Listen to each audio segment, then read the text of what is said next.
السلام علیکم ورحمۃ اللہ وبرکاتہ۔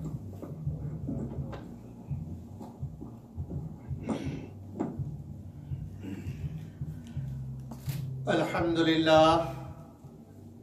للہ نحمده ونستعینه ونستغفره ونؤمن به ونتوکل علیہ ونعوذ باللہ من شرور انفسنا ومن سیئات اعمالنا من يهده الله فلا مضل له ومن يضلل فلا هادي له واشهد ان لا اله الا الله وحده لا شريك له واشهد ان محمدا عبده ورسوله اما بعد فاعوذ بالله من الشيطان الرجيم بسم الله الرحمن الرحيم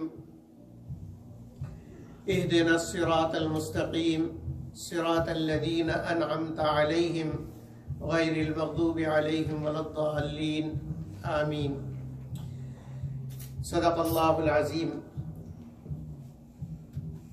آج کے درس میں انشاءاللہ سورہ فاتحہ کی آیت اہدنا الصراط المستقیم سے آخر تک انشاءاللہ ترجمہ اور تشریح ہوگی۔ ابھی تک جو ہم نے پڑھا الحمدللہ رب العالمین الرحمن الرحیم مالک یوم الدین، اس بات کا اللہ جل جلالہ و امن والو سے اقرار کیا کہ اللہ تیری مانیں گے۔ کیوں مانیں گے؟ اس لیے کہ اس بات کو ہم نے مان لیا اور دل سے اس بات پر یقین کر لیا کہ ساری کائنات کو پیدا کرنے والا اے اللہ تو ہی ہے، اس لیے ساری تعریف تیرے لیے ہی ہے، کیونکہ سب کو پیدا ہی تو نے کیا ہے۔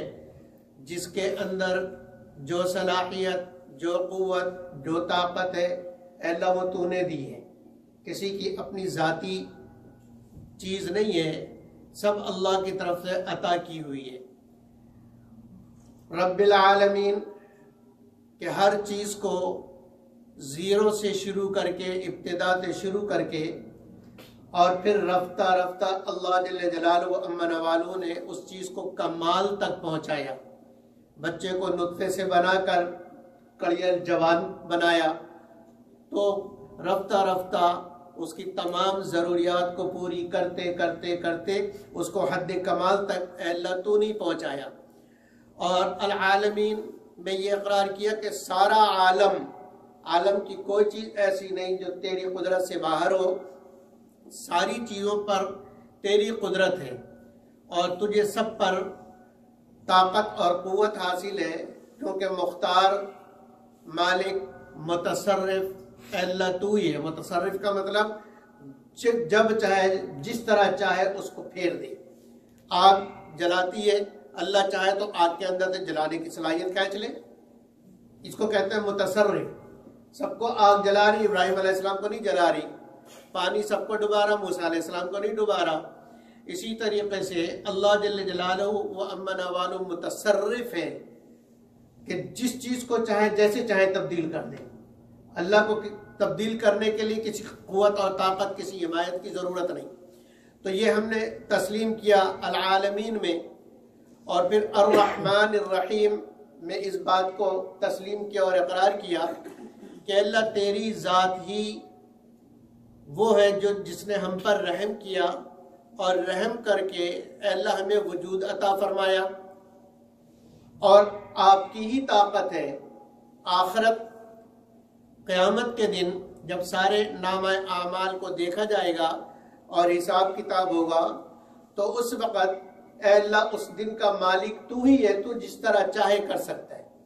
یہ ساری باتیں ہم نے اقرار کی، اور ان اقرار کے بعد، ان چیزوں کے اقرار کے بعد ہم نے اللہ سے ایک وعدہ کیا، ایک پیمان کیا، اور عہد و پیمان کیا ایاک نعبد، اے اللہ ہم تیری ہی عبادت کرتے ہیں۔ یہ ساری وجوہات کی بنا پر اے اللہ ہم عبادت صرف تیری ہی کریں گے، اور مانگیں گے بھی تجھ سے ہی، مدد بھی تجھ سے ہی مانگیں گے، عبادت بھی تیری ہی کریں گے۔ تو یہ کہنے کے بعد اب اس کو ہدایت حاصل ہو گئی۔ الحمدللہ سے مالک یوم الدین تک ہدایت کا راستہ کہ تمہیں چلنا کس راستے پر ہے۔ ایاک نعبد و ایاک نستعین میں اس راستے پر چلنے کا اقرار ہے کہ ہم اسی پر چلیں گے، لیکن چلنا آسان نہیں، پھر چلتے رہنا آسان نہیں، اس راستے پہ آنا بھی آسان نہیں، اور اس راستے پر مسلسل چلتے رہنا یہ بھی آسان نہیں۔ تو پھر کیا کہا؟ پھر اللہ نے کہا دعا مانگو نا، اہدنا الصراط المستقیم، کہ اللہ ہمیں سیدھے راستے پر چلا۔ یہ جو فرمایا اہدنا الصراط المستقیم، اس کو اچھی طرح سمجھنے کی ضرورت ہے، اس لیے کہ اگر اہدنا الصراط المستقیم سمجھ میں آ گیا تو انشاءاللہ معلوم ہو جائے گا کہ ہم کس راستے پر ہیں۔ اس میں صراط المستقیم، سیدھا راستہ، اس سے کیا مراد ہے؟ کون سا راستہ ہم مانگ رہے ہیں جس پہ چلنے کے لیے ہم اللہ سے دعا کر رہے ہیں؟ تو قرآن کی دوسری آیتوں کو اگر دیکھیں کہ صراط المستقیم ہے کیا چیز، تو حضرت عیسیٰ علیہ السلام نے اپنے قوم کو سمجھایا کہ ان اعبدونی، لوگوں اللہ یہ کہہ رہے ہیں کہ میری عبادت کرو، میری عبادت کرو اور میرے علاوہ کسی کی عبادت نہ کرو، اور کہا ھذا صراط مستقیم، اللہ کہہ رہے ہیں میری ہی عبادت کرو، یہی سیدھا راستہ ہے۔ تو ایاک نعبد میں ہم نے یہی راستہ مانگا ہے کہ عبادت والا۔ اور سورہ یاسین کے اندر اللہ کیا فرما رہے ہیں کہ دیکھو شیطان تمہارا دشمن ہے، اور شیطان تمہیں راستے سے بہکائے گا، راستے سے ہٹائے گا، اور راستے سے جب تمہیں شیطان ہٹائے اور راستے سے بہکائے، الم اعہد الیکم یا بنی آدم اللہ تعبدوا الشیطان، کیا ہم نے اولاد آدم سے یہ وعدہ اور عہد نہیں لیا تھا، عہد الف کے اندر یہ وعدہ نہیں لیا تھا کہ اللہ تعبدوا الشیطان، کہ تم شیطان کی عبادت مت کرنا؟ کیوں نہ کرنا؟ انہ لکم عدو مبین، اس لیے کہ شیطان تمہارا کھلا ہوا دشمن ہے۔ پھر جی عبادت کرے کس کی؟ کہ ان اعبدونی، میری عبادت کرنا، ھذا صراط مستقیم، یہ سیدھا راستہ ہے۔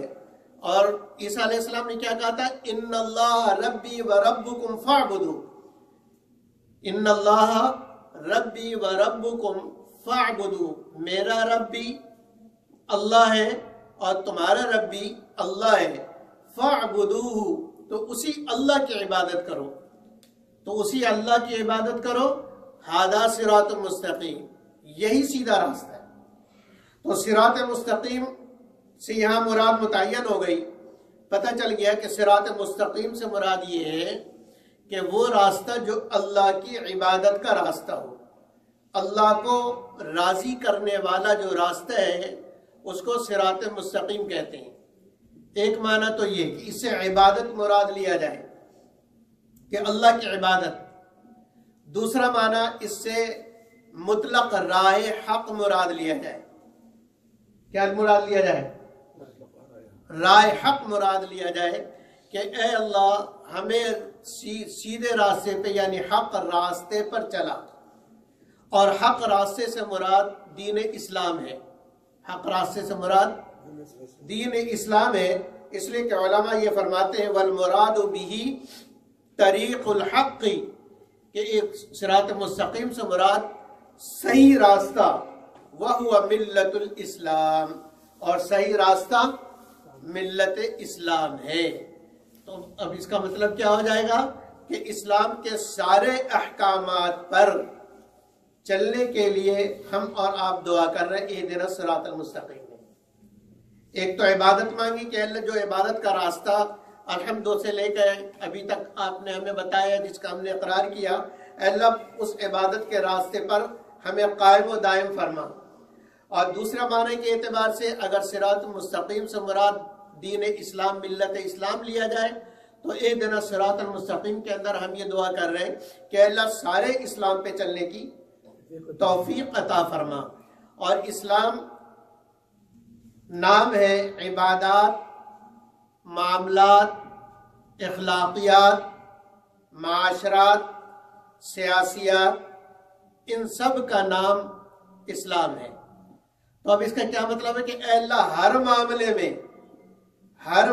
میں اے اللہ ہم وہ کام کریں جس سے تو راضی ہے۔ سارے معاملات، دنیاوی معاملات، دینی معاملات، وہ سارے کے سارے ہمارے کیسے ہوں کہ جس سے تو راضی ہو۔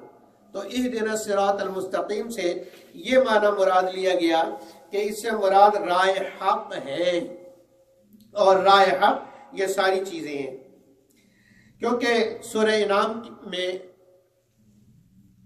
19ویں رکوع کے اندر اللہ جل جلالہ و عم نوالہ فرماتے ہیں، سارے چیزیں بیان کی کہ والدین کا احترام، والدین کی خدمت اور سارے احکامات بتا کے آگے اللہ نے کہا وَهَذَا صِرَاطِي مُسْتَقِيمًا، سارے احکامات آیت نمبر 19 میں بیان کیے سورہ انعام میں، اور سارے احکامات بیان کر کے آخر میں کیا کہا هَذَا صِرَاطِي مُسْتَقِيمًا، کہ یہ ہے میرا سیدھا راستہ، فَاتَّبِعُوهُ، تو مسلمانوں اس راستے پر چلیں۔ تو اس آیت نے یہ بتا دیا کہ صراط مستقیم سے مراد کیا ہے؟ سارے احکام اسلام کے سارے احکامات صراط مستقیم ہیں۔ لہذا اگر کسی معاملے میں وہ اسلام کے مطابق نہیں چل رہا ہے، اپنے گھر کے معاملے میں اگر اسلام کے مطابق نہیں ہے تو وہ صراط مستقیم پر نہیں ہے، اگر اپنے دنیاوی معاملات میں دین کے حکم کے مطابق نہیں ہے تو وہ صراط مستقیم پر نہیں ہے۔ اسی طرح معاشرت اخلاقیات میں اگر وہ دین کے مطابق نہیں کر رہا تو وہ ہدایت پر اور صراط مستقیم پر نہیں ہے۔ اپنے جاب پر اور اپنے سارے معاملات میں اگر وہ دین کے مطابق نہیں کر رہا تو اس معاملے میں وہ صراط مستقیم سے ہٹا ہوا ہے۔ تو اب اس میں ہم ساری چیزوں کو دیکھ سکتے ہیں کہ یہ میرا معاملہ صبح سے لے کے شام تک آدمی کو ہزاروں معاملات ہزاروں لوگوں کے ساتھ ہوتے ہیں، ڈیلنگ ہوتی ہے، تو اب اس ڈیلنگ میں اور اس کام میں دین کے مطابق کر رہا ہوں کہ نہیں کر رہا ہوں؟ اگر دین کے مطابق کر رہا ہوں تو اس کا مطلب ہے کہ میں صراط مستقیم پر قائم ہوں، اور اگر دین کے مطابق نہیں ہے تو اس معاملے میں میں صراط مستقیم سے ہٹا ہوں۔ یہ بالکل غلط ہے کہ صراط مستقیم سے مرادی کہ 5 وقت نمازی ہے، جی جیسے کہتے کہ جی بھائی وہ تو بڑا دیندار ہے، بھائی اس میں کیا دینداری ہے، 5 وقت نمازی ہے، تہجد گزار ہے، تو یہ تو ایک بات ہے۔ عبادت کرنا یہ دین کا ایک شعبہ ہے، مکمل دین نہیں ہے۔ نماز دین کا ایک شعبہ ہے، مکمل دین نہیں ہے۔ تو جتنی بھی عبادات ہیں، نماز، روزہ، حج، زکوٰۃ، یہ دین کے شعبے ہیں، دین مکمل نہیں ہے۔ مکمل دین ہوتا ہے جب معاملات بھی ٹھیک ہو، معاشرت بھی ٹھیک ہو، کمائی بھی ٹھیک ہو، حلال ہو، اور اس کو خرچ بھی حلال جگہ پہ کیا جائے۔ جب یہ سارا دین ملے گا، سارے احکامات ملیں گے تو پھر دین بنے گا، اور ان سارے احکامات پہ چلنے والا دیندار ہوگا۔ صرف نماز پڑھنے والا دیندار ہے، جی دیندار ہے، نہیں دیندار نہیں ہے، صرف ایک کام کر رہا ہے، باقی کام تو نہیں کر رہا۔ اگر جو ہے نماز پڑھ رہا ہے اور جو ہے وہ کمائی اس کی حرام ہے تو دین پہ کہاں ہے؟ اسی طریقے سے وہ دوسروں کے حقوق ادا نہیں کر رہا، والدین کے حقوق ادا نہیں کر رہا، والدین اس سے ناراض ہیں، مسجد میں لوگوں کے ساتھ تو بہت اخلاق سے، والدین کے ساتھ بہت بری طرح، گھر والوں کے ساتھ، بیوی بچوں کے ساتھ بری طرح، بد اخلاقی کے ساتھ، تو یہ دین پر نہیں ہے، یہ صراط مستقیم پر۔ ٹھیک ہے، نماز اگر اس نے سنت کے مطابق پڑھ لی تو نماز کی حد تک ہدایت پر ہے اور صراط مستقیم پر ہے، باقی چیزوں میں صراط مستقیم پر نہیں ہے۔ تو اہدنا الصراط المستقیم میں ہم نے اللہ رب العزت سے یہ بات مانگی کہ دین کے سارے احکام پر اور دین کے سارے اعمال پر مجھے قائم و دائم فرما، مجھے قائم و دائم فرما۔ یہ قائم و دائم میں نے کیوں ترجمہ کیا؟ اس کو سمجھنے کے لیے ایک اور بات سمجھیں۔ وہ بات یہ ہے کہ اہدنا، اللہ ہم کو ہدایت دے، ہم کو ہدایت دے۔ ہدایت کہ دو معنوں میں آتی ہے. کتنے معنوں میں؟ دو معنوں میں. ایک معنی ہے اس کا اراءۃ الطریق، عربی میں بول لے تو انشاءاللہ سمجھ میں آ جائے گا. ایک معنی کیا ہے؟ اراءۃ الطریق. اور دوسرا معنی ہے ایصال الی المطلوب. دوسرا کیا معنی ہے؟ ایصال الی المطلوب. اراءۃ الطریق کا مطلب یہ کہ بس راستہ آپ بتا دیں، اور ایصال الی المطلوب کا یہ کہ آپ اس کو اپنے ساتھ لے جا کر وہ جگہ دکھا دیں. مثلا کسی نے پوچھا کہ جی ابو بکر مسجد جانا ہے اسکاربرو. آپ نے کہا کہ کوئی نہیں، یہاں سے جاؤ اور ہرنٹاریو روڈ سے آگے 401 لینا، اور 401 سے چلتے رہنا، فلاں جگہ سے ایگزٹ لینا، اور ایگزٹ لے کے وہ سارے راستے بتا دی کہ دائیں بائیں مڑ کر وہاں سامنے آ جائے گا. ایک تو یہ اراءۃ الطریق ہے، اس کو کہتے ہیں اراءۃ الطریق، کہ راستہ آپ نے زبانی بتا دیا، سیدھے جاؤ، پھر دائیں مڑو، پھر بائیں مڑو، پھر ایسے جاؤ. اس کو اراءۃ الطریق کہتے ہیں. اور ایک یہ کہ آپ کہیں کہ ٹھیک ہے میں میری گاڑی میں بیٹھو، اور گاڑی میں بٹھا کے اس کو لے گئے سارے راستے کہ یہ ادھر ادھر نہ ہو، یا اس کی گاڑی میں بیٹھ گئے اور اس کو بتاتے رہے کہ یہاں سے دائیں لینا ہے، یہاں سے بائیں لو، یہاں سے رائٹ، یہاں سے لیفٹ بناؤ، یہاں سے ایگزٹ لو. کرتے کرتے اس کو اس مسجد تک پہنچا دیا اور کہا کہ یہ دیکھو مسجد ہے، مسجد ابو بکر. ٹھیک ہے، اس کو کیا کہتے ہیں؟ ایصال الی المطلوب. ایصال الی المطلوب کی یعنی آپ کو منزل مقصود پر پہنچا دے. تو اب اہدنا الصراط المستقیم کے اندر جو ہم نے اللہ سے ہدایت مانگی ہے، کون سی ہدایت مانگی ہے؟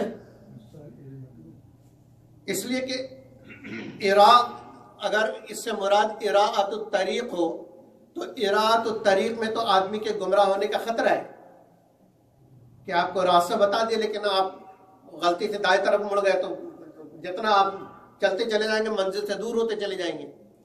آپ سے کہا تھا ایسٹ کی طرف جانا، آپ ویسٹ کی طرف چل پڑے غلطی سے، اور آپ اس کو ایسٹی سمجھتے رہے، تو جتنا تیز جاؤ گے اتنا منزل سے دور ہوگے. تو اراءۃ الطریق میں یہ مسئلہ ہے. اور اللہ رب العزت نے ساری انسانیت کو اراءۃ الطریق والی ہدایت دے دی ہے. اراءۃ الطریق والی ہدایت دے دی ہے.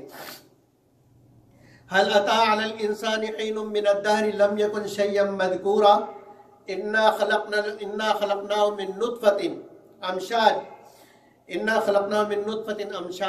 ہم نے ان کو انسانوں کو بے قدرے پانی سے پیدا کیا.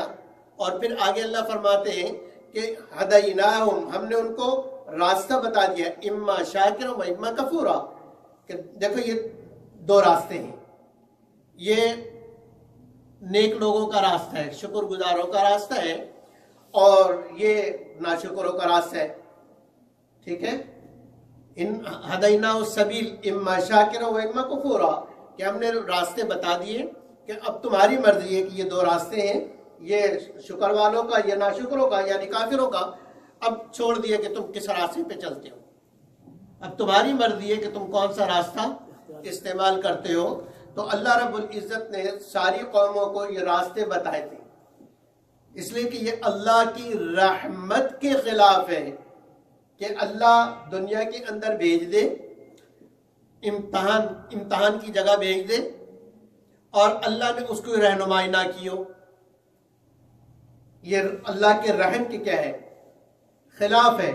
اس لیے اللہ نے ہر ایک کو راستہ بتایا، لیکن امتحان تو اسی چیز کا کرنا ہے نا کہ راستہ تمہیں بتا دیا، تم چلتے کس پر ہو. اسی چیز کا امتحان ہے کہ تم اپنے مرضی سے اگر غلط راستہ استعمال کرتے ہو اور غلط راستے پہ چلتے ہو تو تمہیں سزا ملے گی، اور اگر صحیح راستے پہ چلو گے تو تمہیں انعام ملے گا. تو اللہ رب العزت نے سب کو راستے بتائے. ساری نبی اکرم صلی اللہ علیہ وسلم کا ارشاد ہے، کلو بنی آدم یولد علی الفطرہ. اللہ رب العزت نے سارے بنی آدم کو عین فطرت پر پیدا کیا. ای فطرت الاسلام، یعنی پیدائشی طور پر ہر ایک کے اندر اسلام ہے. کافر، یہود، مشرک، سب کے اندر پیدائشی طور پہ کیا ہے؟ اسلام ہے.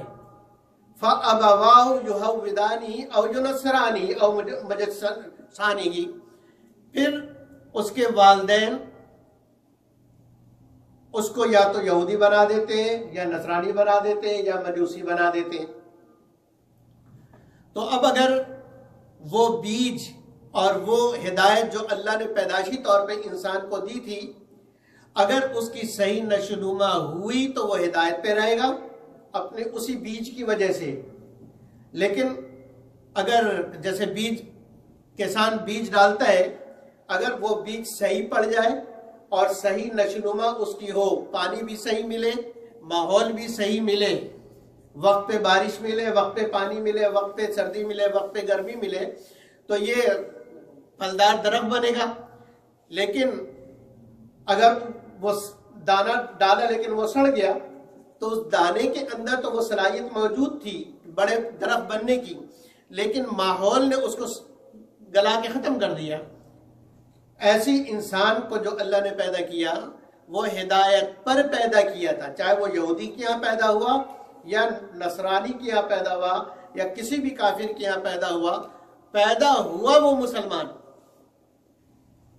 لیکن پھر کیا ہوا کہ ماحول نے، والدین کا نام ذکر اس لیے کیا کہ سب سے پہلے ماحول بچوں کو والدین کا ملتا ہے. تو مطلب اس کا یہ، اس حدیث کا، کہ پھر ماحول اس کو یا تو یہودی بنا دیتا ہے، یا نصرانی بنا دیتا ہے، یا مجوسی بنا دیتا ہے. تو اس لیے کہا کہ ماحول اگر صحیح رہے گا تو بچے انشاءاللہ صحیح رہیں گے.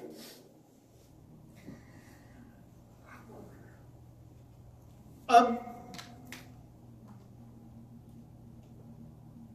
تو ہدایت تو ہر ایک کے اندر موجود ہے. تو ہم نے یہ دعا مانگی کہ اے اللہ، ہمیں جو ہدایت ہمارے اندر ہے اللہ اس پر قائم و دائم فرما. اب قرآن حکیم کے اندر مختلف آیتوں میں آپ پڑھیں گے صراط مستقیم کا ذکر ہوگا، اور وہاں یہ بھی ہوگا کہ ہم نے یہود اور نصارہ کو ہدایت دے دی، فَاسْتَحَبُّ الْعَمَى عَلَى الْهُدَى، کہ انہوں نے حق راستے سے، ہدایت کے راستے سے گمراہ رہنے کو ترجیح دی. تو سوال یہ پیدا ہوتا ہے کہ جب ہدایت ان کو مل گئی تھی تو وہ گمراہ کیسے ہوئے؟ ہدایت ان کو مل گئی تھی تو گمراہ کیسے ہوئے؟ تو وہ اس لیے کہ وہاں ہدایت جو اللہ نے ان کو دی تھی وہ اراۃ الطریق والی دی تھی. وہاں ان کو ہدایت کون سی تھی؟ اراۃ الطریق والی ہدایت دی تھی. تو اراۃ الطریق والی ہدایت میں گمراہ ہونے کا خطرہ ہے. اراۃ الطریق والی ہدایت میں گمراہ ہونے کا خطرہ ہے، جیسے یہود اور نصارہ گمراہ ہو گئے. لیکن ایصال الی المطلوب والی ہدایت میں گمراہ ہونے کا خطرہ ہی نہیں ہے، اس لیے کہ اس میں تو کہا ہی یہ ہے نا کہ اللہ ہمارا ہاتھ پکڑ کے جنت تک پہنچا دے. اس لیے کہ راستے میں بڑی گھاٹیاں آئیں گی. جیسے نبی اکرم صلی اللہ علیہ وسلم نے زمین پر ایک لکیر بنائی، کھینچی، اور فرمایا کہ یہ لکیر ہے صراط المستقیم، یہ جو مارک میں نے کیا یہ کیا ہے؟ صراط مستقیم ہے، بالکل سیدھا ہے. اور پھر اس کے اطراف میں آپ نے اور لکیریں بنائی اور کہا یہ لکیریں گمراہی کی ہیں. کہ جب آدمی سیدھے راستے پر چلنا چاہے تو بہت سارے راستے اس کو ملیں گے. اب اگر وہ سیدھے راستے کو چھوڑ کے دائیں بائیں ہو گیا تو ہدایت کے راستے سے گیا. اس لیے کہا کہ سیدھے رہو، سیدھے رہو، سیدھے رہو، فاستقیموا فاستقیموا، سیدھے چلو، سیدھے چلو، تاکہ ادھر ادھر کے راستے تمہیں دین حق سے بہکا نہ سکے. اسی لیے تو لوگ کیا کہتے ہیں کہ جی اس میں کیا حرج ہے، اگر یہ کر لیا تو اس میں کیا حرج ہے. لیکن حرج یہ ہے کہ وہ ابھی تھوڑا سا ادھر جائے گا، پھر آگے جائے گا، پھر آگے جائے گا، دین اسلام سے دور ہوتا چلا جائے گا. اس لیے کہتے ہیں کہ بنیاد پرست بنو. لوگ جو کہتے ہیں نا کہ یہ ملا لوگ بنیاد پرست ہے، جو بنیاد پر نہیں رہے گا وہ اکھڑ جائے گا، جو بنیاد پر نہیں رہے گا وہ اکھڑ جائے گا۔ جو درخت بنیاد پر قائم نہیں رہتا ہے، اپنے بنیاد کو چھوڑ دے، وہ درخت کیا ہوتا ہے؟ سوکھ جاتا ہے، ختم ہو جاتا ہے۔ جو عمارت اپنی بنیاد پر قائم نہ رہے، وہ عمارت کیا ہوتی ہے؟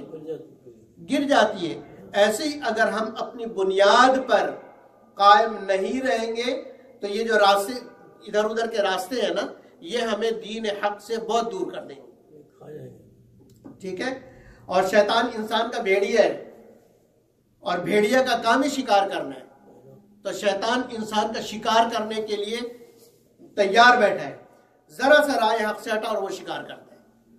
تو اس لیے ہر معاملے میں یہ دیکھنا کہ نہیں جی ہمیں تو اسٹرکٹلی اسلام پہ ہی رہنا، کیا حرج ہے؟ صرف حرج ہے کہ اسلام میں نہیں، حرج کیا ہے؟ اسلام میں نہیں۔ اللہ اکبر۔ حاجی عبد الوہاب صاحب رحمۃ اللہ علیہ، میں نے سنا ایک مرتبہ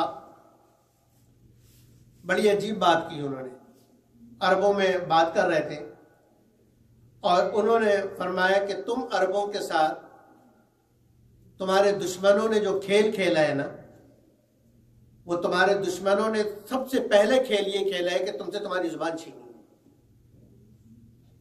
تم سے تمہاری زبان چھینی، اس لیے کہ عرب جو عربی بولتے ہیں وہ اصلی عربی تھوڑی ہے، گاف ٹے پے سب آج کی عربی میں ہے، تو سب سے پہلے، اور پھر بعض تو قرآن پڑھتے ہیں اس میں بھی ایسے ہی پڑھتے ہیں، ہر قاف کی جگہ پہ گاف پڑھتے ہیں، اقعد اقعد، تو کہا کہ تم اپنی زبان کی حفاظت کرو، اور کہا کہ ابھی تک تمہارا لباس نہیں گیا ہے، اس کی حفاظت کرو، اگلا اسٹیپ ان کا ہوگا کہ تم سے تمہاری لباس چھینیں گے۔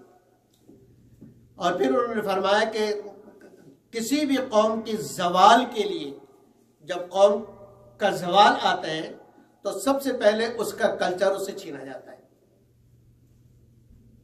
اس کا لباس تبدیل کروا دیا جاتا ہے، اور ہم اس میں ہی لگے رہتے ہیں کہ جس میں کیا حرج ہے، اگر جو ہے کرتا شلوار کی جگہ پینٹ پہن لیا تو کیا حرج ہے؟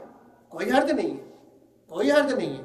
لیکن آج کلچر سے ایک چیز پہ دور ہوئے، کل دوسری چیز میں دور ہوگی، پہلے لباس، پھر اس کے بعد زبان، اور تیسرے نمبر پر پھر حلیہ چھینا جائے گا۔ یہ داڑھی کاٹنے میں کیا حرج ہے؟ نعوذ باللہ کہتے ہیں تو سنتی تو ہے، یہ وہ سنت ہے جو سارے انبیاء کی ہے، کوئی ایک نبی بھی ایسا نہیں جس کی داڑھی نہیں، مشترکہ سنت ہے، کہتے ہیں اس میں کیا حرج ہے؟ تو یہ جو ہم نے مانگا ہے اہدنا الصراط المستقیم، اس میں ہم یہ کہہ رہے ہیں کہ اے اللہ دین کے ہر چیز پر ہمیں قائم فرما، اور دین کا کوئی شعبہ اور کوئی چیز ہم سے نکلنے نہ پائے۔ اب قرآن حکیم کے اندر ہم کیسے معلوم کریں گے کہ یہاں جو ہے بہت ساری جگہوں پہ ہدایت کا ذکر ہے، وَيَهْدِيَكَ صِرَاطًا مُسْتَقِيمًا وَهَدَيْنَاهُمَا الصِّرَاطَ الْمُسْتَقِيمَ، اسی طریقے سے اور بہت ساری جگہوں پر، تو ہمیں جب ہم اپنے طور پہ ترجمہ پڑھیں گے تو ہمیں کیسے معلوم ہوگا کہ یہاں پر ہدایت کون سی ہے؟ اس کے لیے میں آپ کو آسان طریقہ بتاؤں، عربی سیکھنا چاہیے نا، ورنہ جنت میں کیا کرو گے؟ حوروں کو عربی آتی ہے، وہ آٹومیٹک آ جائے گی۔ قرآن حکیم کے اندر آپ دیکھیں گے کہ ہدایت کے لفظ کے بعد یا تو ہدایت کے لفظ کے بعد دو مفعول ہوتے ہیں، دو کیا ہوتے ہیں مفعول، آپ ایسے سن لیجیے انشاءاللہ سمجھ آ جائے گا۔ پہلا مفعول تو اہدنا کے ساتھ ہی ہوتا ہے، جیسے اہدینا، اہدی فعل اور فاعل ہے اور نا مفعول ہے۔ اے اللہ دکھا، تو دکھانے والا اللہ، دکھانے والا کون؟ اللہ، اور دکھانا فعل، ٹھیک ہے؟ تو دکھانا فعل ہو گیا، دکھانے والا فاعل ہو گیا، نہ ہمیں دکھا تو ہم کیا عربی میں کیا کہیں گے؟ مفعول. عربی میں کیا کہیں گے؟ مفعول. تو قرآن حکیم کے اندر اگر اہدنا ہدایت کے لفظ کے بعد اگر حرف جر ہو، الا کا لفظ ہو، یا تو الا کا لفظ ہوگا یا نہیں ہوگا. صرف الا نہیں، الا کے علاوہ 17 حروف جارہ ہیں، ان میں سے کوئی ایک ہوگا یا نہیں ہوگا. دو صورتیں، ہوگا یا نہیں ہوگا. اگر حروف جار ہے، حروف جار ساتھ ہے، تو وہاں ہدایت سے مراد اراءۃ الطریق ہوگا. وہاں کیا ہوگا؟ اراءۃ الطریق. وہاں دیکھ کے یہ سمجھ سکتے ہیں کہ یہاں اللہ تعالیٰ نے ان کو راستہ بتا دیا تھا. لیکن اگر حروف جارہ میں سے کوئی حرف نہیں ہے تو پھر وہاں ایصال الی المطلوب ہوگا. وہاں کیا ہوگا؟ الی المطلوب. جیسے وَيَهْدِيَكَ صِرَاطًا مُسْتَقِيمًا، اللہ فرماتے کہ اے نبی جی آپ کو اپنے ہدایت دے دی، سیدھا راستہ پہ چلا دیا. تو یہاں ایصال الی المطلوب ہے، یعنی آپ اپنے مقصود پر پہنچ گئے، آپ گمراہ کبھی نہیں ہوں گے. تو اہدنا الصراط المستقیم میں بھی حرف جارہ کوئی نہیں ہے، حرف جارہ کوئی نہیں ہے. اس لیے یہاں ہم جو اللہ سے مانگ رہے ہیں وہ ایصال الی المطلوب مانگ رہے ہیں کہ اے اللہ تمام گھاٹیوں سے بچا کر آپ خود ہی ہمیں جنت تک پہنچا دیں. اور یہی یہاں پر صحیح معنی اور اصل معنی ہے. ورنہ تو ہدایت تو ملی ہوئی ہے، ہر ایک کے پاس ہدایت ہے، لیکن اس ہدایت پہ قائم رکھنے کے لیے ہم دعا کر رہے ہیں. سمجھ آ گئی؟ تو اہدنا الصراط المستقیم کا کیا مطلب ہو گیا کہ اے اللہ ہمیں سیدھے راستے پر چلا کر منزل پر پہنچا دے، کہ ہم کہیں ایسی ہدایت عطا فرما کہ ہم اس ہدایت کے بعد گمراہ نہ ہوں. سمجھ آ گئی؟ دوسری بات، صراط مستقیم. پہلے ہدایت میں ایک بات اور سمجھ لیجئے، صراط مستقیم تو آسان ہے، سیدھا راستہ. اور صراط مستقیم دین اسلام کو سیدھا راستہ کیوں کہتے ہیں؟ اس لیے کہ اس میں افراط و تفریط نہیں ہے. اس میں کسی چیز میں کو نہ بہت زیادہ بڑھا دیا گیا، نہ کسی چیز کو بہت زیادہ کم کر دیا گیا. جیسے یہود نے عزیر علیہ السلام کو اتنا بڑھایا کہ وہ کہنے لگے اللہ کے بیٹے ہیں. اور عیسیٰ علیہ السلام کا رتبہ اتنا گرا کہ نعوذ باللہ ان کا عقیدہ یہ ہے کہ عیسیٰ علیہ السلام زنا کی پیداوار ہے. تو یہ ایک عزیر علیہ السلام کے بارے میں افراط ہو گیا اور عیسیٰ علیہ السلام کے بارے میں تفریط ہو گیا کہ انہوں نے اتنا گرایا. اسی طریقے سے عیسیٰ علیہ السلام کے بارے میں افراط کرتے ہیں کہ وہ اللہ کے بیٹے ہیں، اور نبی اکرم صلی اللہ علیہ وسلم کے شان میں تفرید کرتے ہیں، نبی نہیں مانتے. تو صراط مستقیم سے مراد یہ ہے کہ اسلام کو صراط مستقیم کہا گیا. کیوں؟ اس لیے کہ اسلام میں کسی قسم کی افراط و تفرید نہیں ہے. اللہ کو اللہ کا مقام، نبی اکرم صلی اللہ علیہ وسلم کو نبی اکرم صلی اللہ علیہ وسلم کا مقام. نہ ہم یہ کہتے ہیں کہ نبی اکرم صلی اللہ علیہ وسلم خدا ہے، یہ ہم نہیں کہتے، نہ یہ عقیدہ ہے، یہ کفریہ عقیدہ ہے. اور نہ ہم یہ کہتے ہیں کہ جو عرش پہ مستوی تا خدا ہو کر وہ مدینے میں اتر پڑا مصطفیٰ ہو کر، یہ افراط ہے کہ نعوذ باللہ نبی صلی اللہ علیہ وسلم کو اللہ کا درجہ دے دیا.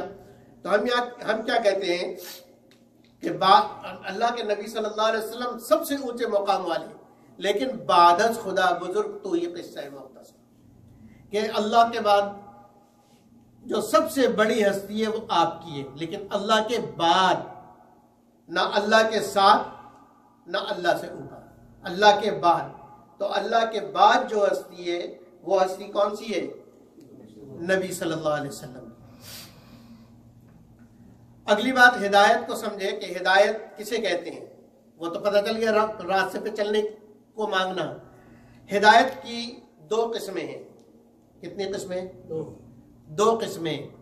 ایک ہدایت ہے فطری. پہلی ہدایت کا نام ہے ہدایت فطری، اور دوسری ہدایت ہے ہدایت کسبی. ہاں، ہدایت کسبی. ہدایت فطری کا مطلب یہ ہے کہ پیدائشی طور پر اس کے اندر ہدایت موجود ہے. ہدایت کا یہ درجہ تمام مخلوق کو حاصل ہے، جاندار ہو یا بے جان ہو، ان سب کو ہدایت کا یہ درجہ حاصل ہے. جانوروں کو بھی ہدایت کا یہ درجہ حاصل ہے، اور وہ درجہ یہ ہے کہ ہر ایک کو یہ معلوم ہے کہ میں نے کرنا کیسے ہے، میں نے دنیا میں رہنا کیسے ہے. چوزا نکلتے ہی اس کو معلوم ہو جاتا ہے کہ میں نے دانا کیسے کھانا ہے. پرندے کا بچہ انڈے سے نکلتے ہی اس کو اڑنا کون سکھاتا ہے؟ یہ کہ اس کو یہ ہدایت اس کے اندر موجود ہے پیدائشی طور پر. بکری کا بچہ پیدا ہوتے ہی وہ سیدھے تھن پہ منہ کیوں مارتا؟ اس کو کس نے بتایا کہ یہاں سے دودھ ملے گا؟ کہیں اور منہ نہیں مارے گا وہ، اس لیے کہ وہ ہدایت ہے کہ یہاں سے تمہیں دودھ ملے گا. اسی طریقے سے جتنی بھی مخلوق ہے، چاند سورج ستارے، یہ جو والذی سخر، یہ چاند سورج ہزاروں سال سے اپنے مدار پر چل رہے ہیں، یہ ہدایت ہے کہ اللہ نے ہدایت دے دی کہ یہ راستہ تمہارے اس پہ چلنا ہے. تو جو ان کو بتایا وہ اسی راستے پر چلے جا رہے ہیں. وَإِن مِّن شَيْءٍ إِلَّا يُسَبِّحُ بِحَمْدِهِ، کہ دنیا میں کوئی ایسی چیز نہیں ہے، کوئی ایسی مخلوق نہیں ہے جو اللہ کی تسبیح، اللہ کی حمد و ثنا نہ بیان کرتی ہو. وَلَٰكِن لَّا تَفْقَهُونَ تَسْبِيحَهُمْ، لیکن انسانوں تم ان کی تسبیح کو نہیں سنتے. تم ان کی تسبیح کو نہیں سنتے ہو جس کو اللہ سنوانا چاہے. سلمان علیہ السلام کو اللہ نے سنوایا، سلمان علیہ السلام کو اللہ نے سنوایا. نبی اکرم صلی اللہ علیہ وسلم کو اللہ نے سنوایا. اور نبی اکرم صلی اللہ علیہ، یہ نبیوں کے معجزے ہیں جو اللہ نے عطا فرمائے. یہ اللہ ہی نے عطا فرمائے، ان کی ذاتی طاقت اور قوت نہیں ہے. تو نبی نے سنا کہ یہ تسبیح کر رہا ہے. سرید کا پیالہ آپ صلی اللہ علیہ وسلم کو پیش کیا گیا. آپ صلی اللہ علیہ وسلم نے اس کو قریب کیا اور کہا کہ یہ سرید تسبیح پڑھ رہا ہے. یہ پلیٹ میں جو سرید ہے یہ تسبیح پڑھ رہا ہے. تو سامنے جو صحابی تھے انہوں نے کہا کہ اللہ کے نبی ہمیں بھی سنوا دے، اللہ کے نبی ہمیں بھی سنوا دے. آپ صلی اللہ علیہ وسلم نے فرمایا کہ اچھا یہ فلاں شخص کو کے قریب کرو.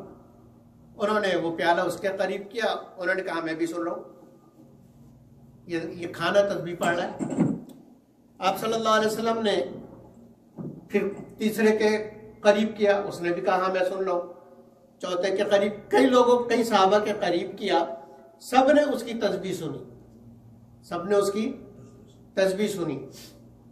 تو ایک صحابی نے عرض کیا کہ اللہ کے نبی ایسا دعا فرمائے کہ ساری مجمع سن لیں، اس کی تسبیح سبھی سن لیں.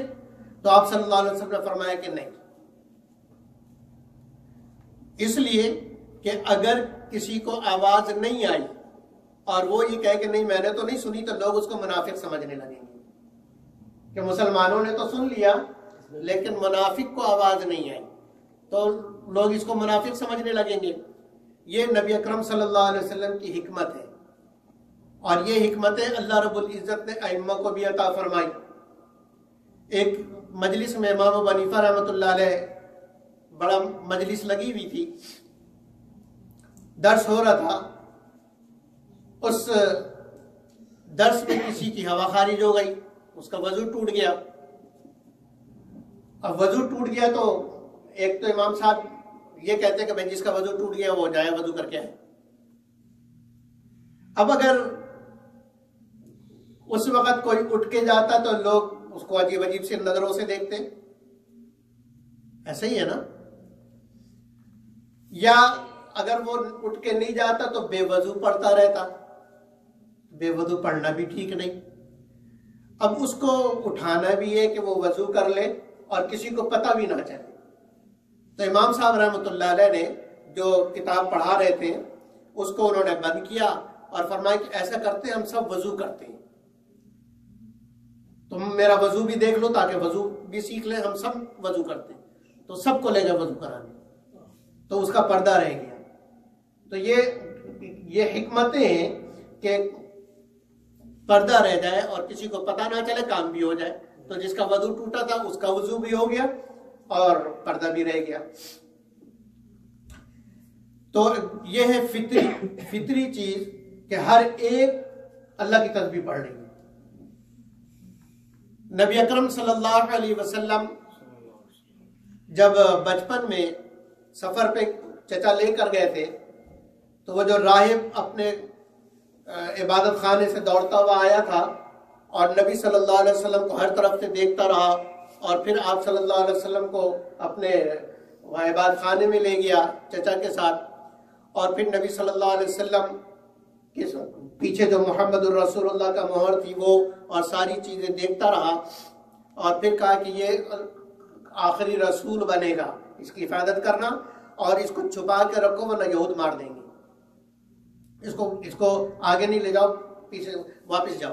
اس راہب نے ان کو واپس کر دیا تھا, شام جانے نہیں دیا تھا تجارتی قافلے کے ساتھ.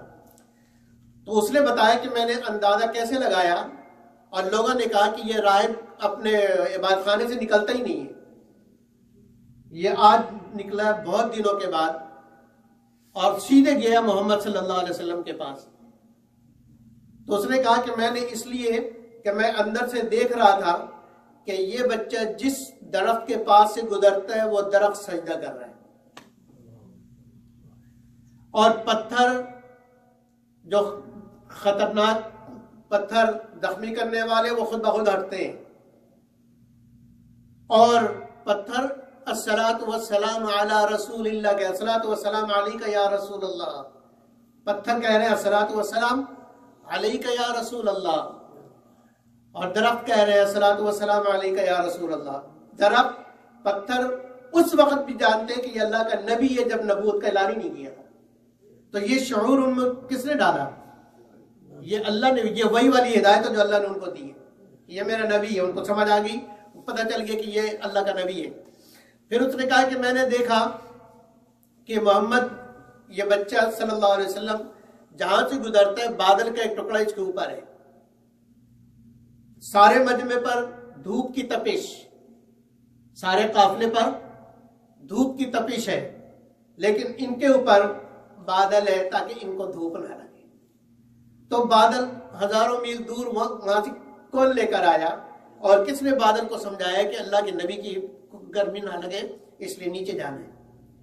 تو یہ وہ ہدایت ہے جو فطری ہے. اسی طریقے سے جانوروں کے اندر جو ہدایت ہے وہ فطری ہے, درختوں کے اندر جو ہدایت ہے وہ فطری ہے, کیونکہ ہدایت فطری ان کے اندر اس لیے ہے کہ ان کے اندر اس سے آگے کی صلاحیت نہیں ہے. اللہ نے ان کے آگے کی ان کے اندر ایبیلٹی نہیں رکھی ہے, صلاحیت نہیں رکھی ہے, کیونکہ آگے جو بڑی ہدایت ہے اس ہدایت کے لیے عقل چاہیے. اس کے لیے کیا چاہیے؟ عقل چاہیے اور شعور چاہیے, دونوں چیزیں چاہیے. باقی چیزوں میں کچھ چیزوں میں تو شعور بھی نہیں ہے, جیسے پتھر وغیرہ, ان میں شعور بھی نہیں ہے, تو ان کے اعتبار سے ان کو ہدایت ہے. اور جانور, چرند پرند, درخت, ان کے اندر شعور ہے, ان کے اندر کیا ہے؟ شعور ہے. جبھی تو جانور کو اگر پتھر دکھائے تو بھاگتا ہے, کیوں بھاگتا ہے؟ شعور ہے نا, اس کو سمجھ ہے. لیکن وہ شعور اتنے کم درجے کا ہے کہ وہ صرف اپنا کام کر سکتا ہے. ٹھیک ہے, وہ صرف اپنا کام کر سکتا ہے. ہدایت اس لیے ان چیزوں کو اللہ نے احکام کا مکلف ہی نہیں بنایا. احکام کا ان کے لیے کوئی حلال حرام نہیں ہے, چاہے یہ اپنے مالک کے کھیت سے کھائے یا دوسرے مالک کے کھیت سے کھائے, یہ ان کے لیے کوئی حرام نہیں ہے. حرام حلال کا مسئلہ انسانوں کے لیے. ٹھیک ہے؟ کیوں؟ اس لیے کہ احکامات پر چلنے کے لیے شعور بھی چاہیے اور سمجھ بھی چاہیے اور عقل بھی چاہیے. یہ دو چیزیں شعور اور عقل انسانوں میں اور جنات میں ہے، اس کے علاوہ کسی مخلوق میں نہیں ہے. اس لیے احکامات کا مکلف صرف ان دونوں کو بنایا گیا، انسانوں کو اور جنوں کو. وما خلقت الجن والانس الا لیعبدون، وما خلقت الجن والانس الا لیعبدون، کہ جنوں کو اور انسانوں کو ہم نے عبادت کے لیے بنایا، باقی اور کسی مخلوق کو عبادت کے لیے ساری مخلوق اپنے اپنے اعتبار سے عبادت ہے، لیکن خاص احکامات کہ نماز یوں پڑھنی ہے وہ صرف انسان اور جنوں کے لیے، باقی مخلوق کے لیے نہیں. ہر ایک اپنے اپنے طریقے پر کر رہا ہے. ٹھیک ہے؟ دوسرا ہے، اس کو کہتے ہیں ہدایت فطری، اور دوسری ہدایت ہے، بس یہ کر کے ختم کرتے ہیں انشاءاللہ. دوسری ہے ہدایت کسبی. ہدایت کون سی؟ کسبی، یعنی محنت سے حاصل کرنا. یہ ہدایت اللہ رب العزت عطا فرماتے ہیں انبیاء کے ذریعے، کتابوں کے ذریعے. اس کے لیے اللہ نے انبیاء علیہ السلام کو بھیجا عملی نمونہ بنا کر، اور ان کو کتابیں دی احکام والی، اور ان سے کہا کہ ان کو بتاؤ اس طریقے سے چلنا ہے. ٹھیک ہے؟ یہ ہے کسبی، کہ اب آپ کے سامنے احکامات آ گئے کہ نماز پڑھنا ہے اور نماز یوں پڑھنا ہے، تو اب آپ نے محنت کر کے اس کو پورا کرنا ہے. اگر آپ نماز پر آ گئے تو آپ نے نماز کی کسبی ہدایت حاصل کر لی، جو آپ کو اللہ کے نبی نے بتلایا، اور جو آپ کو کس نے بتلایا؟ بولو بھائی، کتاب نے بتلایا.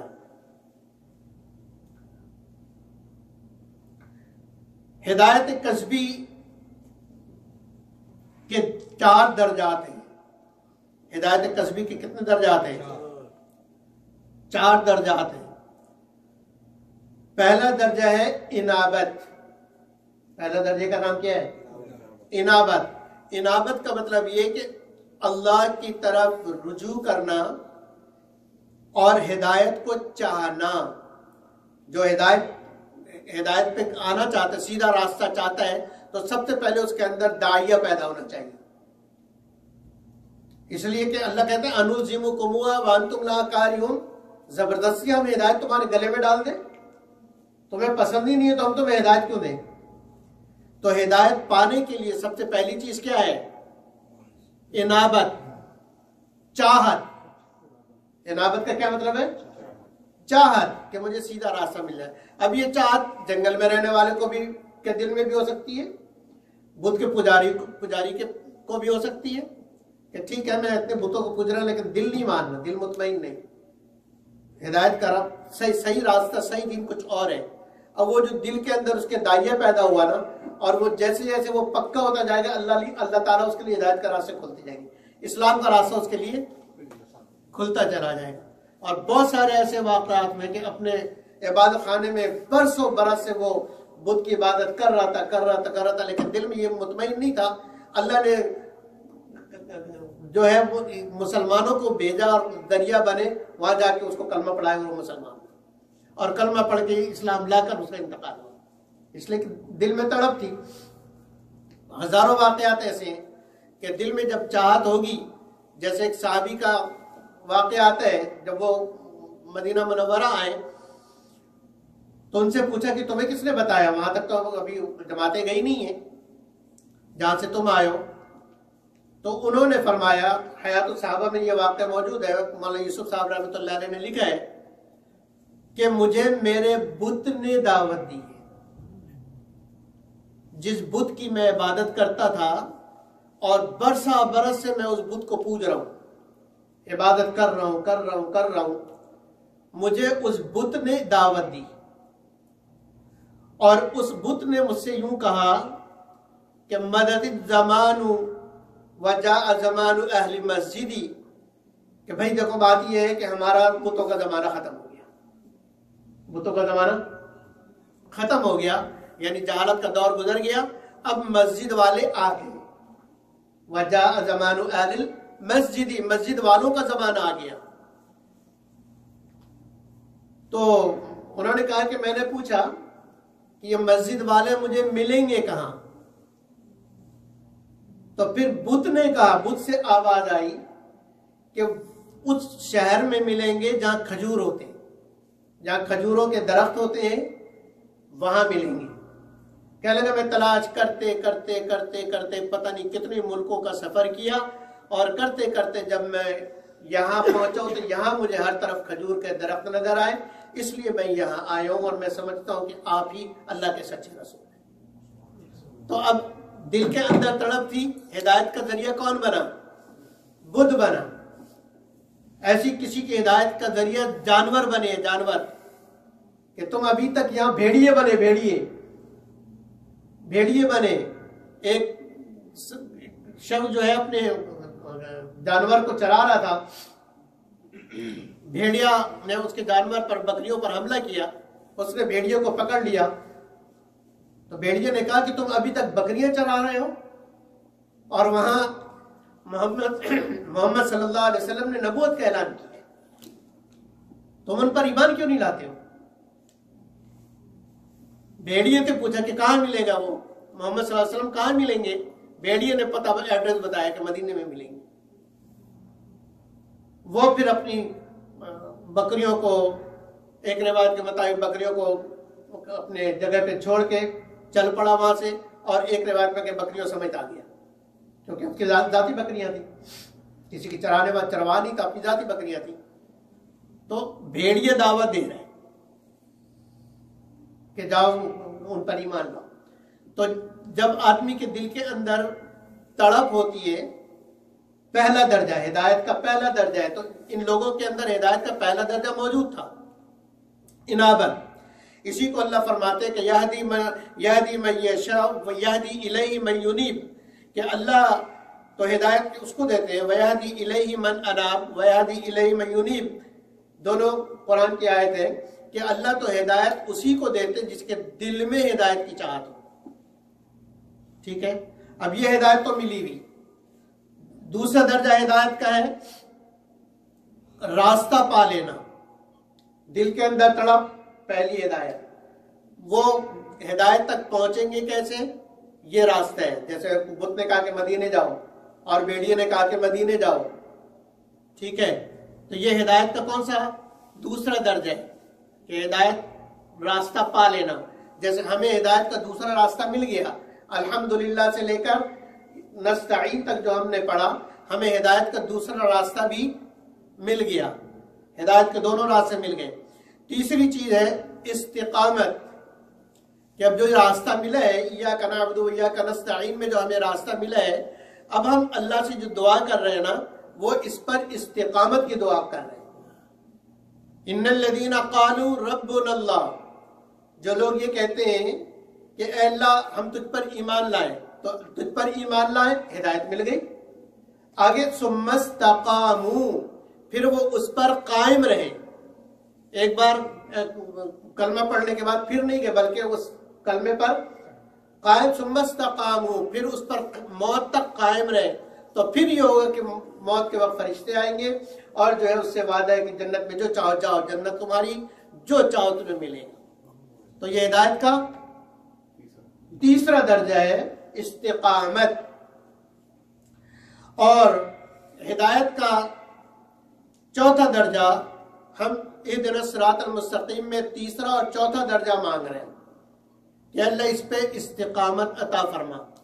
اور ہدایت کا سب سے بڑا درجہ ربط القلب، کہ ہدایت پر، دین پر مطمئن ہو جائے کہ بس یہی ہے، اس کے علاوہ ہے ہی کوئی نہیں، اس راستے کے علاوہ کوئی راستہ ہے ہی نہیں، صحیح نہیں ہے، سب راستے بیکار ہیں، صرف ایک ہی راستہ ٹھیک ہے، وہ دین اسلام والا. اس کو رطب القلب کہتے ہیں، کہ یعنی دل اس پر اتنا مضبوط ہو گیا کہ اب دنیا کی کوئی طاقت اس کو ہٹا نہیں سکتی ہے. یہ اصل ہدایت ہے کہ ہم یہ کہتے ہیں کہ اللہ استقامت کے ساتھ ہمیں وہاں تک پہنچاتے، رطب القلب کے ساتھ تک پہنچا دے. یہ ہماری ہدایت کی آخری منزل ہے، اور یہ منزل حضرات صحابہ رضوان اللہ علیہم اجمعین کو نبی اکرم صلی اللہ علیہ وسلم کی صحبت سے لمحوں میں مل جاتی تھی۔ یہ منزل وہ یوں طے کر لیتے تھے۔ ہمیں تو ساری زندگی گزر جاتی ہے، موت کے وقت بھی اگر یہ منزل مل گئی تو خوش نصیبی ہے، موت کے وقت بھی یہ منزل مل گئی تو خوش نصیبی ہے، جو اس منزل کے ساتھ جائے گا سیدھے جنت میں انشاءاللہ جائے گا۔ صحابہ کو لمحوں میں یہ منزل مل جاتی، درمیان کے سارے راستے وہ لمحوں میں نبی کی ایک نظر سے ان کے سارے راستے طے ہو جاتے تھے اور رتب القلب والی منزل مل جاتی تھی۔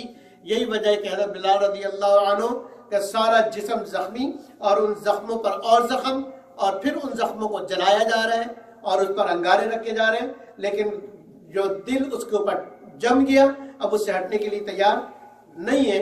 یہ رتب القلب والی ہدایت کی وجہ سے۔ اسی طرح صحابہ رضوان اللہ علیہ اجمعین پر جتنی تکلیفیں آئیں اور ان تکلیفوں میں کوئی صحابی بھی مرتد نہیں ہوا۔ کیوں نہیں ہوا؟ اس لیے کہ رتب القلب حاصل تھا اس کو، کہ دنیا کی کوئی طاقت ان کو نہیں ہے، ان کی بوٹیاں کر دی جائیں لیکن دل سے پھر بھی لا الہ الا اللہ ہوگا، اس لیے کہ دل اس کے اوپر رب کا مطلب بند گیا، اب اس کے علاوہ کچھ نظر ہی نہیں آ رہا، کچھ ہے ہی نہیں۔ تو صحابہ رضوان اللہ علیہ اجمعین کو رتب القلب حاصل تھا اور یہی اصحاب کہف کو حاصل تھا۔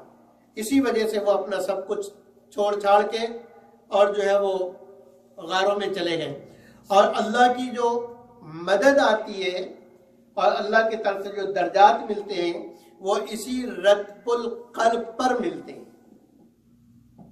اسی رتب القلب پر ملتے ہیں، اور یہ ولایت کا سب سے اونچا مقام اور سب سے بڑا درجہ ہے۔ تو ہم یہ اہدنا الصراط المستقیم میں پانچوں نمازوں میں کی ہر رکعت میں یہ کہتے ہیں کہ اے اللہ ہمیں وہاں تک پہنچا دے، یعنی ہمیں یہ والی ہدایت کا درجہ اے اللہ عطا فرما دے، اور اس والے درجے تک اے اللہ آپ خود ہی پہنچا دیں۔ اسی لیے شبیر احمد عثمانی رحمۃ اللہ علیہ نے اہدنا الصراط المستقیم پر عاشق لکھا ہے کہ اے اللہ ہمیں دکھا دے، چلا دے، پہنچا دے ہدایت کے راستے پر، تینوں لکھا انہوں نے۔ اے اللہ ہمیں دکھا دے، چلا دے، پہنچا دے۔ تو یہ ایصال الی المطلوب ہوگا اور یہ ہدایت کا آخری درجہ رتب القلب حاصل ہوگا، اور ہم جو دعا مانگ رہے ہیں اسی کی دعا مانگ رہے ہیں۔ اس لیے اہدنا الصراط المستقیم کو بھائیو سرسری مت پڑھا کرو، سوچ کے پڑھا کرو کہ ہم کیا کہہ رہے ہیں، ہم کیا کہہ رہے ہیں۔ اور یہ درجہ حاصل ہوگا جب اوپر کے 3 درجے ہم کر لیں گے۔ پہلا درجہ اپنی طرف سے کرنا ہوگا، اس لیے کہ اس میں اللہ نے اختیار کیا ہے جہادی من یشاء، جو چاہے گا اس کو دیں گے، جو انابت کرے گا اس کو دیں گے، جس کے اندر انابت نہیں ہوگی، چاہت نہیں ہوگی، اس کو دیں گے ہی نہیں۔ تو پہلا درجہ ہمارے اندر ہدایت کی چاہت ہو، طلب ہو کہ اللہ مجھے ہدایت دے دے، میں ضرورت مند ہوں۔ جیسے ضرورت مند مانگتا ہے تو ہدایت کی اتنی زیادہ ضرورت ہے، اس لیے اللہ نے ہر رکعت میں پڑھنا واجب قرار دیا۔ احناف کے نزدیک سورہ فاتحہ کا پڑھنا واجب ہے، اگر سورہ فاتحہ نہیں پڑھی تو سجدہ سہو واجب ہوگا۔ امام شافعی رحمہ اللہ، امام مالک، امام احمد رحمہ اللہ کے نزدیک تو فرض ہے۔ یہ تینوں ائمہ کیا فرماتے ہیں کہ سورہ فاتحہ جس نے نہیں پڑھی اس کی نماز ہی نہیں، دوبارہ پڑھے۔ ٹھیک ہے، کیوں؟ اس میں سب سے اہم چیز اللہ سے دعا ہے کہ اللہ ہمیں اس راستے پر قائم و دائم فرما، اور اللہ اس راستے سے ہمیں بھٹکنے سے اور گمراہ ہونے سے اے اللہ محفوظ فرما۔ تو صحابہ رضوان اللہ علیہم اجمعین کے درد کو اللہ نے درجہ دیا، اس لیے تو صحابہ کے بارے میں اللہ نے کیا فرمایا؟ وَلَكِنَّ اللَّهَ حَبَّبَ إِلَيْكُمُ الْإِيمَانَ، اللہ نے تمہارے دل میں ایمان کی محبت ڈالی، وَزَيَّنْهُ فِي قُلُوبِكُمْ، اور ایمان کو تمہارے دل میں خوبصورت بنا دیا کہ تمہیں دنیا کی کوئی چیز اس سے اچھی لگتی نہیں ہے، تو تمہاری نظر میں نے بنائی، تمہارے دل کے اندر یہ بات میں نے ڈالی، تو اللہ میرے اور آپ کے دلوں کے اندر بھی یہ بات ڈال دے۔ آگے صراط الذین انعمت علیہم، اس کی مختصر طور پہ یہ سمجھ لیجئے کہ صراط الذین انعمت علیہم اس میں متعین مانا گیا ہے کہ وہ راستہ جن پر آپ نے انعام کیا، اور کن پر اللہ نے انعام کیا۔ قرآن کی دوسری آیت کے اندر اللہ نے بیان فرمایا اولئک الذین انعم اللہ علیہم من النبیین والصدیقین والشہداء والصالحین، کہ یہ 4 طبقے ہیں جن پر اللہ نے انعام کیا ہے، لہذا تم ان 4 طبقوں میں سے کسی کو دیکھ کے چلتے رہو۔ کون کون سے 4 طبقے؟ انعم اللہ علیہم من النبیین، نبیوں کو دیکھو کہ نبیوں نے کیا کیا، اور والصدیقین، نبی کے بعد صدیق ہوتا ہے، ہر امت میں نبی کے بعد دوسرے درجہ صدیق کا، اور ہر نبی کے ساتھ صدیق بھی ہوا کرتا ہے، ٹھیک ہے۔ تو نبیوں کا راستہ دیکھو، صدیقین کا راستہ دیکھو، اور تیسرے نمبر پہ شہداء کا راستہ دیکھو کہ انہوں نے اپنی جان تک اللہ کے راستے میں دین میں قربان کر دی، دین کے احکام کو زندہ کرنے کے لیے اپنی جان قربان کر دی، ان کے راستے پر چلو، اور کم سے کم یہ کہ نیک لوگوں کو دیکھ کے چلو، کہ اگر اپنی جان قربان نہیں کر سکتے، اتنا مجاہدہ برداشت نہیں کر سکتے جتنا نبیوں نے کیا، جتنا جو ہے وہ صدیقین نے کیا، اگر اس درجے پر نہیں پہنچ سکتے، شہداء کے درجے پر نہیں پہنچ سکتے، تو صالحین کو دیکھ کے تو تم آرام سے چل سکتے ہو۔ لہذا صالحین کے یہ 4 راستے اللہ نے بتائے کہ ان 4 میں سے کسی کو دیکھ کے ان کے پیچھے پیچھے چلتے رہو، یہ جیسا کر رہے ویسے تم کرتے رہو تو تم پر انعام ہو جائے گا۔ تو صراط